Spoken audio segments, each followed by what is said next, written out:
England team Pakistan आएगी या नहीं, इंग्लिश बोर्ड आज फैसला करेगा। पाकिस्तान क्रिकेट बोर्ड का बांग्लादेश और श्रीलंकन टीमों से भी राब्ता। पीसीबी ने पाक न्यूजीलैंड सीरीज के लिए न्यूट्रल वेन्यू ऑप्शन मुस्तरद कर दिया। होम सीरीज अपने वतन में ही खेलेंगे, किसी दूसरे मुल्क के मैदानों पर नहीं उतरेंगे। वसीम खान कहते हैं न्यूजीलैंड ने जो किया बुरा किया, खतरे की नौयत बताने की जहमत न की। पाकिस्तानी इदारों के पास खतरे की कोई वार्निंग नहीं थी।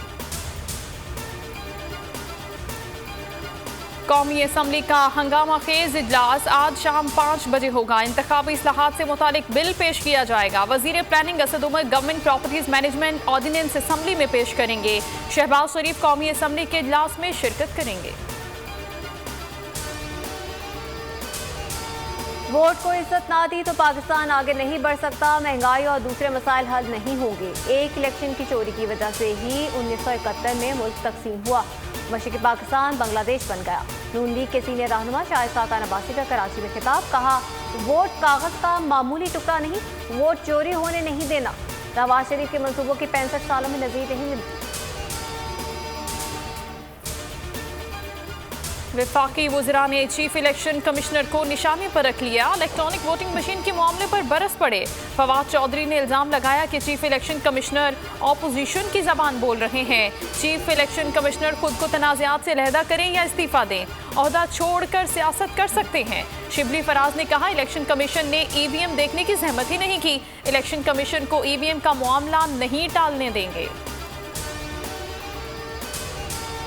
इमरान खान के हुक्म पर इलेक्शन कमीशन को ब्लैकमेल किया जा रहा है। इलेक्शन कमीशन पर संगीन इल्जामात हुकूमत की गैर जमहूरी और आमिराना सोच का सबूत है। मरियम औरंगजेब का वज़रा की प्रेस कॉन्फ्रेंस का जवाब। चीफ इलेक्शन कमिश्नर के खिलाफ बगावत पर उकसाना, आईनी इदारों पर हमला करार। इलेक्शन कमीशन के अरकान को उकसाने पर वज़रा के खिलाफ कानूनी कार्रवाई का मुतालबा।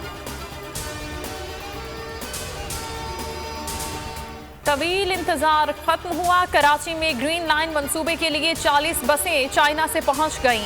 2 माह बाद शहर में ग्रीन लाइन बस सर्विस शुरू हो जाएगी। जदीद बसों की रुनुमाई कर दी गई। वफाकी वजीर असद उमर कहते हैं कराची में पहली बार जदीद ट्रांसपोर्ट सिस्टम शुरू किया जा रहा है।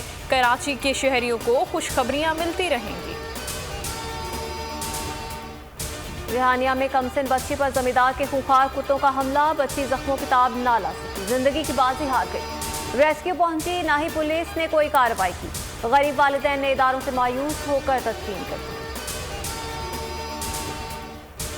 पंजाब में डेंगू के मरीजों में मुसलसल इजाफा। लाहौर में मजीद 31 मरीज सामने आ गए। सूबे के दीगर इलाकों से 9 केसेस रिपोर्ट।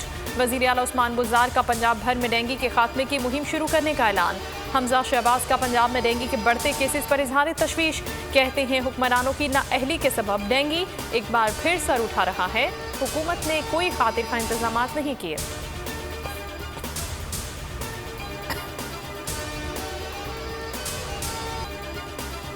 और मुल्क में मॉनसून के नए सिस्टम की दस्तक की पेशगोई। 23 से 25 सितंबर तक कराची में मूसलाधार बारिशों का इम्कान। हैदराबाद, मीरपुर खास, सक्खर और उमरकोट में भी बादल बरसेंगे। इस्लामाबाद, पिंडी, लाहौर और गुजरांवाला में बारिश मुतवक्के। महकमा मौसमियात के मुताबिक आज से मॉनसून हवाएं बालाई इलाकों में दाखिल होंगी। सब्सक्राइब करें और बेल दबाएं ताकि कोई खबर रह न जाए।